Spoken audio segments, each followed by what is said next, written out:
Eric Bischoff, you do talk some poo. Oh! Hello! You've just caught me in my study, which looks like every other room that I've done a video in. I've got my tea this time. Let me just take my spectacles off. Don't want to be rude now, do we? Right. All joking aside, this is a response to Elusive LJ, I believe that's his name. Sorry if I get it wrong, I'm really rubbish with YouTube usernames, they're ridiculous. I keep it simple, I don't put any...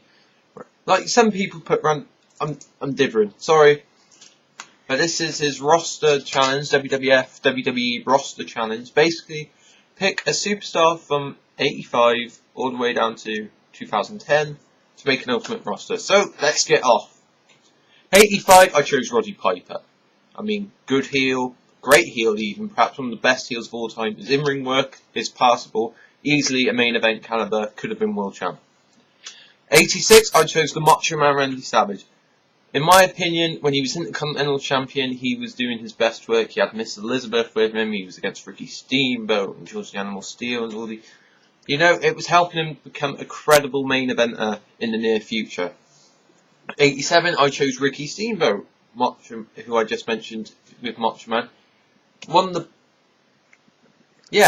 would possibly say one of the greatest babyfaces of all time, because he never turned heel to my knowledge. He was great, the fans love him.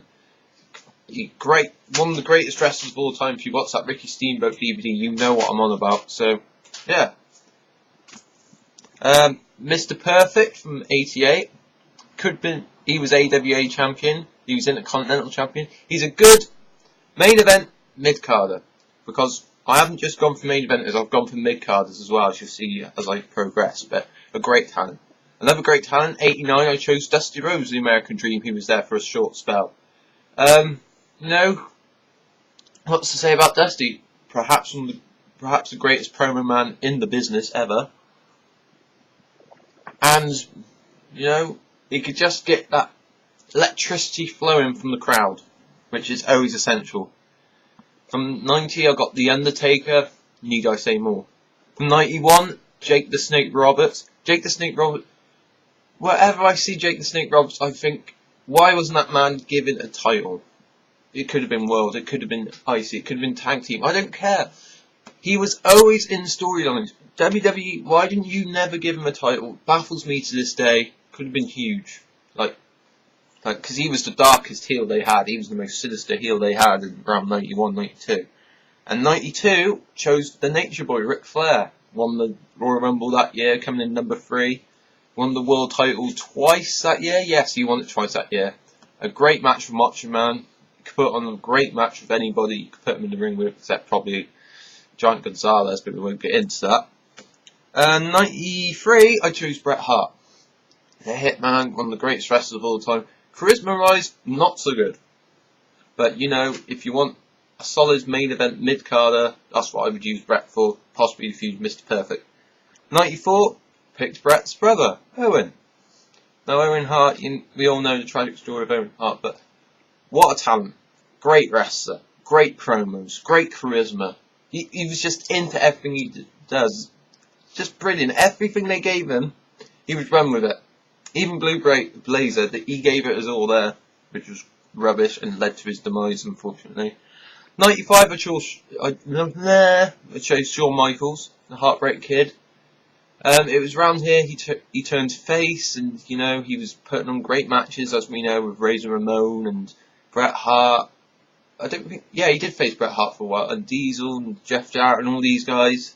So, and of course Shawn Michaels is a veteran, future Hall of Famer. He retired this year. We all know the history of Shawn Michaels, one of the greatest of all time. 96, I chose Vader. Yes, Vader.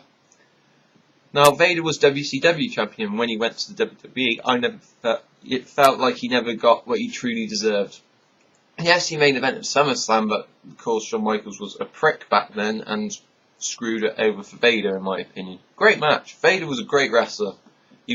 Greatest big man wrestler, in my opinion. Like, proper big man. Not Undertaker tall-wise. I'm on about, you know, weight capacity, if that makes sense. If you will, that's the rules. 97, I chose Sid. Bit of an odd choice, but as I've noticed, Sid is always over. You look at Sid and you go, that's a wrestler. That's what a wrestler looks like. When he gets in the ring, not so much. Charisma, it's there. Promos, it's there. But when he gets in the ring, oh dear, that's trouble. 98, chose Stone Cold. Biggest draw in the business. Need I say more?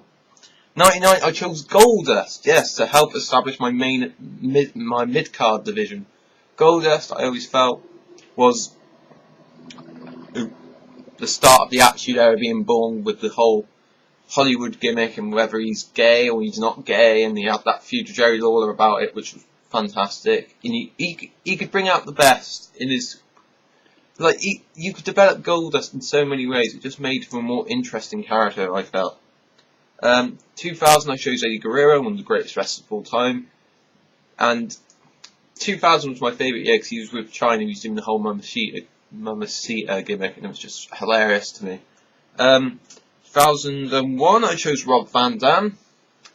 Great wrestler, a great character. Need I say more? 2002, I chose Raven, perhaps the oddest choice on my list. Now, let me explain Raven. In 2002, they had the brand split, and Raven was drafted to Raw, but he wasn't on Raw, he was on Heat for most of the time. And just looking back at Raven's Heat work, just go on YouTube, because it's on YouTube. Go and find Heat 2002 with Raven, and I'm sure it was great. Why they never brought him up to the main roster, I do not know. 2003, Kurt Angle, one of the greatest wrestlers of all time. Need I say more? 2004, Chris Benoit. Yes, I brought him in. I don't care about what he did later on in life, but 2004, he was the man, no doubt about it. Triple H screwed him over, in my opinion. 2005, I chose Edge. Edge was just becoming that great heel, and next year he would be the champ. But this year he had Lita, he was feuding with Kane and Matt Hardy. He could have done a lot more with Matt Hardy and Edge, in my opinion. But Edge was becoming one of the best heels of all time.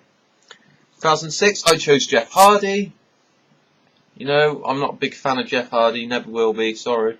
But, you know, he can just get the crowd, he can sell merchandise, he's like, my creature's on the night, yeah, Jeff Hardy's one-time bomb with the Matt Hardy thing. Sorry, he turned into a bit of a hillbilly there, but that's my impression of Jeff Hardy. There you go, a little treat. 2007, I chose Umaga. You need that monster heel, like proper monster. Vader's a monster, but he isn't, you know, like a typical monster where they don't speak English and they're savages. That's what Umaga was, and you can bring Alejandro Estrada with him and create some beautiful music with Jeff Hardy and Ricky Steamboat. I would love to see a match for that. 2008, chose Mr. Kennedy, just to put in the mid-cards, you know, be a nice solid face mid-carder, because he was face around then. You know, just because I'm more, mid-card has always been more interesting in the main event most of the years for me. 2009, I chose CM Punk because he is my saviour. CM Punk, straight edge, yeah, one of the greatest wrestlers of all time, one of the greatest gimmicks of all time.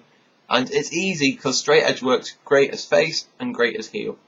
Simple. And 2010, this year, I chose Daniel Bryan. Greatest, best wrestler in the world. And of course, that whole tie incident with Justin Roberts got him released. So, there's my roster. It's the Hippykillerz, signing out, drinking tea. Tea.